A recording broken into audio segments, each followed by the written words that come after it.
Governance. Are boards part of the problem or part of the solution?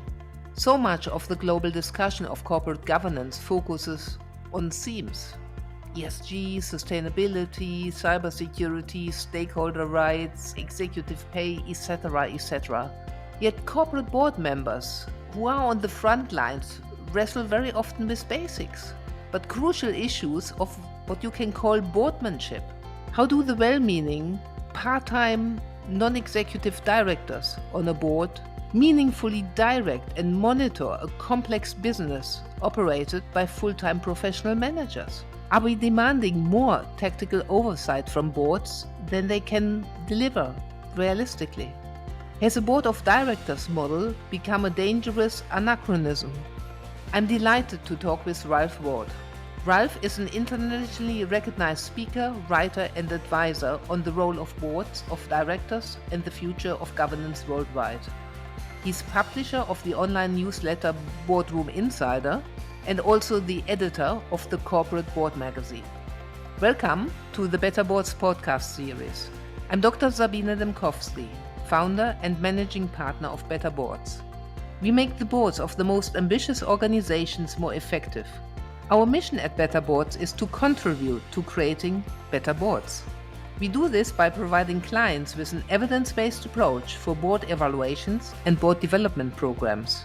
Better Boards clients have access to an innovative digital platform that provides data, benchmarks, and comparisons on all dimensions of effective boards. They can use the platform for their internal as well as part of their external evaluation. To fulfill our mission, we give a voice to all who care about creating better boards. Ralph, thank you so much for making time to contribute to the Better Boards podcast series. Thank you. Ralph, in the preparation for this podcast, we actually talked about various topics, and I got really intrigued about what you told me. Let's jump straight in. The title of our podcast is, Are Boards Part of the Problem or Part of the Solution? You were quite critical of boards, or you pointed out some issues where you thought, where you questioned the current model and also the performance of boards.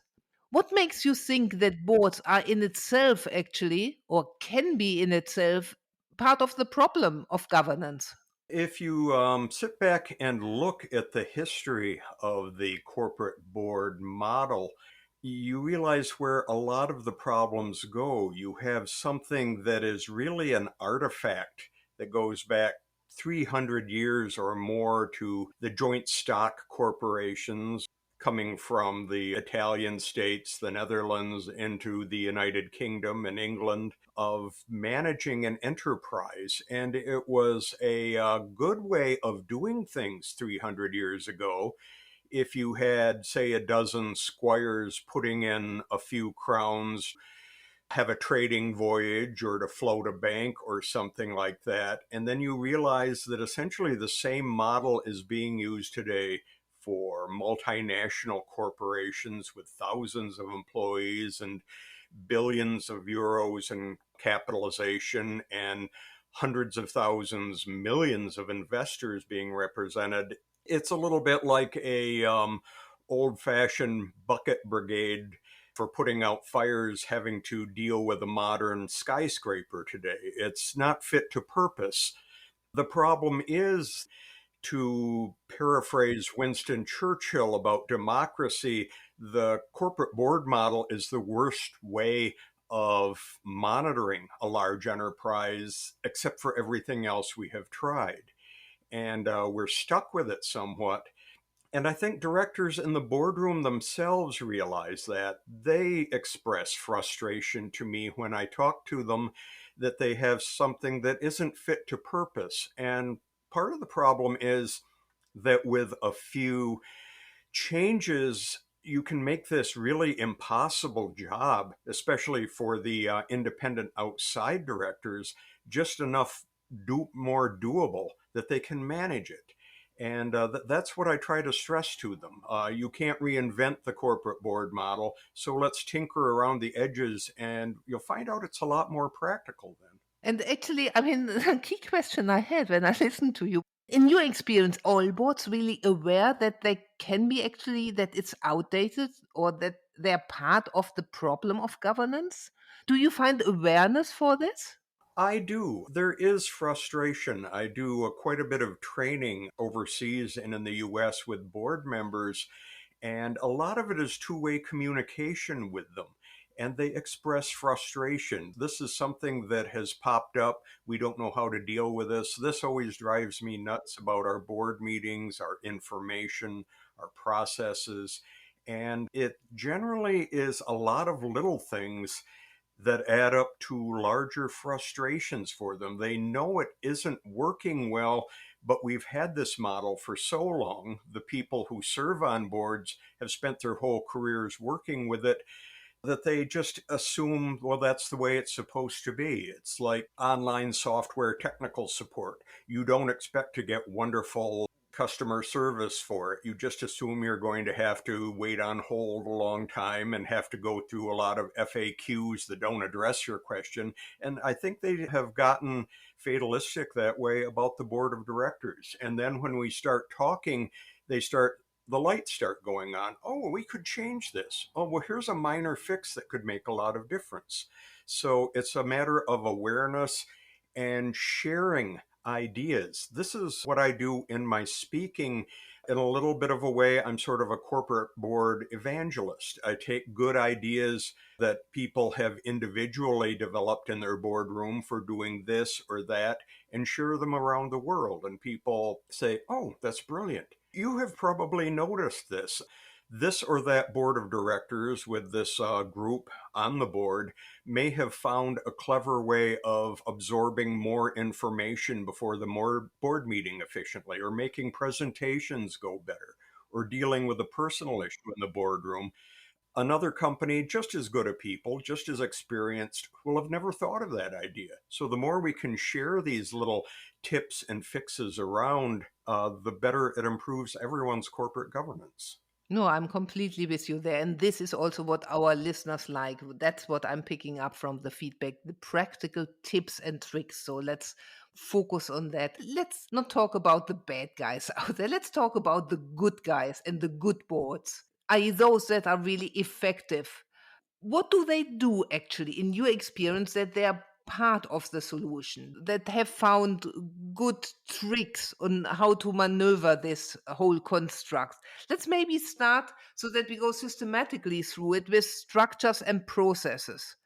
Do good boards have different structures and processes in place?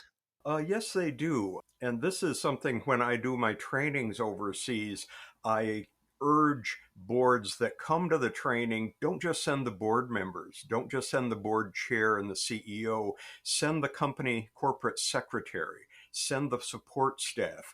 They get this, they know this. I point out to boards of public companies, especially the independent directors, you are thinking about this board and your role on this board a fraction of your business waking experience. You have your day job, it occupies 90 odd percent of your mind share. This board that you serve on independently is a tiny little bit of that, and you're not going to be able to give the attention to it. So, how do you deal with that? You work with the company secretary and their staff, who are the ghost in the machine. They're the ones who really make the board work. They're the ones who worry about board materials, making good use of board portals, effective meetings, agendas, and minuting, and all of these little nuts and bolts things, board committees and good flow between them and the full board. Board committee effectiveness just in itself is absolutely vital, because so much of the heavy lifting of governance now happens at the committee level, on remuneration, on governance, on audit. So Absolutely. getting them to work effectively with good leadership, good processes and information, that's the first step. The profession of company secretaries is very advanced where I'm sitting here in the UK. I'm super impressed, and some of them do a brilliant job. What specific structures and processes have you seen that work particularly well with boards that manage to maneuver around this old fashioned construct? And you raised a good point. One thing that I like about the UK and Commonwealth countries is they seem to have made more of a science of training and certifying company secretaries to Yeah. handle this. Here in the States, it's still a bit catch as catch can in a lot of other countries, but African countries, Middle Eastern countries, they're making more of a science of it. So that is something that I'm trying to prod them to do. One thing I push very hard is better uses of technology for the board, smart use of board portals, and even boards of directors that have online portals for their board members are usually not exploiting them as well and as thoroughly as they could to get information out, to make it more accessible, to make it fresher for the people who have to use it in the boardroom. So that's the number one thing. Get a good portal, and all of them have their pluses and minuses. I point out when I speak to people, you can go from the thousands of dollars charges for a very fancy board portal system, and there's some of them all the way to shareware. They cost almost nothing to use. Whatever it is, I encourage them to get that and get away from paper as much as you can is the number one step. Much safer, much fresher information, and it's much easier to manage it then. So that's number one, use of technology, and then get the directors trained on using it effectively, and also using it securely. Because as you probably know, one of the leakiest areas for online security and data theft are the outside board members. They're a loose cannon when it comes to managing this, and cracking down on them to be very careful about things. Not using public email systems for company business is important. Technology is one. Let's get another nugget. Number 2 and number 3. What else do they do in terms of structures and processes that really work well? This ties in a little bit with the board portals, but also the enterprise resource systems, the platforms the companies are using. The ability to do reporting and controls from numbers on that. There are huge opportunities for that. And I don't think that's really being customized and used for the board of directors effectively. Corporate controls are set up to be used by managers to monitor things. I have a good definition of corporate controls. I believe it's businessdictionary.com, and they talk about controls are used by managers to monitor management functions. And I always point out you have managers twice mentioned in that. No one mentions the board of directors. So make controls that are friendly. The board needs to sit down, the committees need to sit down and say, what are the actual red, yellow, green light tests that we need? What sort of dashboards can we put together to monitor things so we'll instantly have knowledge if something is out of compliance, if something isn't right? I agree with you. I heard a lot of calls for dashboards, one pagers, dashboards, graphics, so that they can grasp Yeah. the key numbers. Sabina, think of the books that you have seen in paper, and you have hundreds of pages of information. You have a very busy executive with their day job. They get this package, even ideally a week before the meeting. Are they going to really notice that a number on page 297 and a number on Appendix C don't line up and don't match? Are you really making that demand of them to do that? If you do, then you're setting yourself up for disappointment. But if you can set up corporate controls that will flash a red light, this doesn't look quite right, Yeah. then it becomes a lot easier. Then you can add the ability to follow up on that information. But first, you need a bell to ring for the board and the members of the committees to notice something is out of compliance. Okay, let's follow up on it. Great. Let me push you for one more idea and then we move on to the next one. Do you have one more for our listeners? I'm excited by the AI possibilities on this.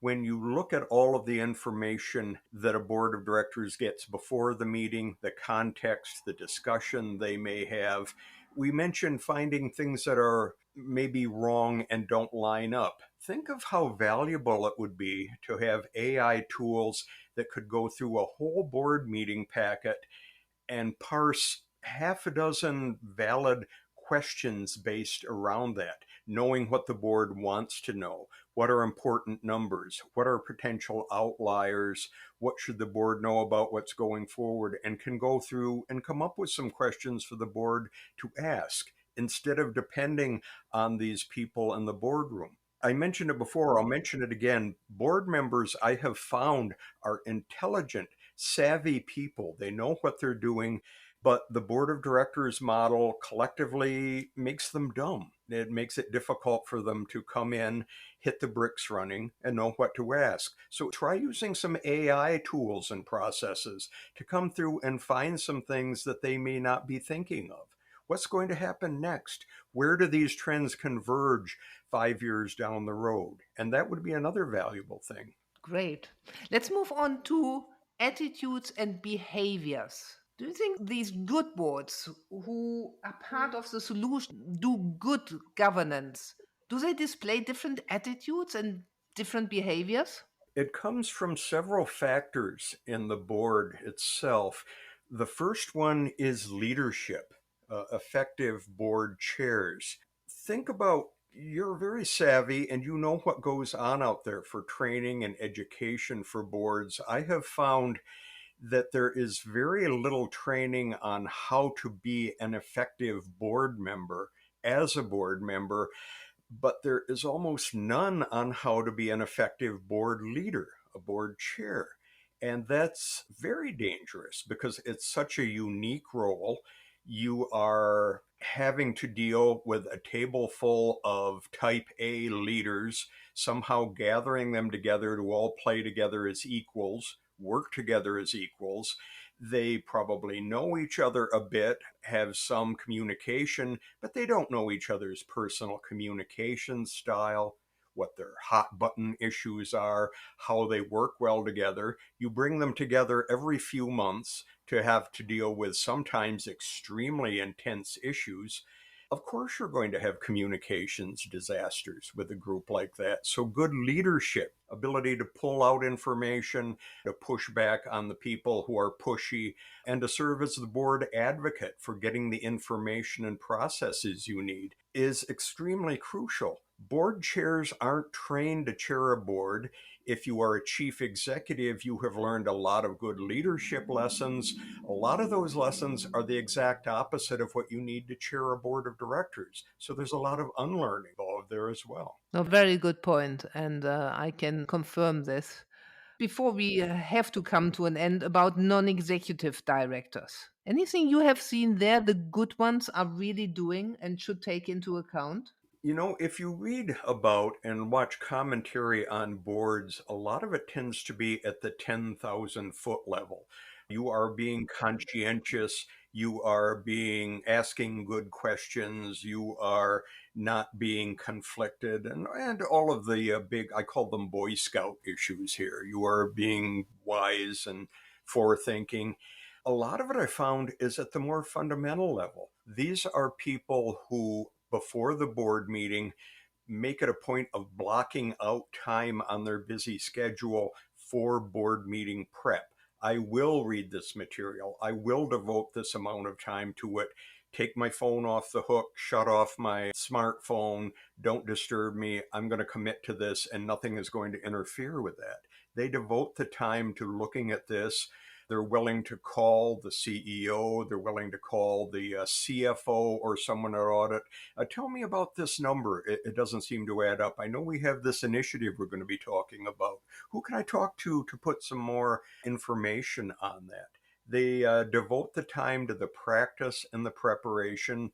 If they have a paper board packet, one rule I've found is you can tell who's a good director by looking at the paper they bring into the board meeting. Dog-eared? Does it have sticky notes on it? Does it all marked up? Have they been working it over? That's a sign of a good director. And you have probably seen bad directors who sit down at the board table and tear open the board packet envelope the first time they sit down at the table. Yeah. Not so good. Sadly, Ralph, we have to come to an end of this podcast, but I always ask at the end, what are the three things our listeners should take away from this podcast? I work with a lot of people. One of the areas I do training on is corporate executives who are seeking a first board role. And it's definitely a gold ring out there they're reaching for. Most of them are doing a pretty good job of it. The first thing I would tell them is, are you really ready for this? Are you ready to take on this commitment? Are you ready and willing to take on the danger involved? Board members increasingly know the liability dangers, the regulatory dangers that they're facing from the job, especially for a major public company, but they still get too taken with the idea of being on a board. Ultimate golden ring is to be on the board of a major public company. That's a great feather in the cap for your career. Absolutely. That's good. Do you know what you're really getting into, and are you looking beyond the title and the impressive aspects to what you're really getting into when it comes to the dangers? So that's one of the things I encourage them to do. The next thing is to block out the time. Make sure that you have the time commitment. People who are at the corporate level to be on a board of directors are good time managers, and they always tend to underestimate the time and effort involved in taking on a board role. And I encourage them to be honest with yourself, take whatever seems like a reasonable amount of time and double it. And then you'll probably be a lot more accurate for what's actually involved. And the final thing is keep in communication. It's very easy to go away from the board meeting and not think about that outside commitment for a month or 2 months or 3 months until you get ready for the next board meeting. And it isn't that way anymore. Be on the phone, be in communication with staff, the chief executive, looking at what the online image is of the company, what the news is on it.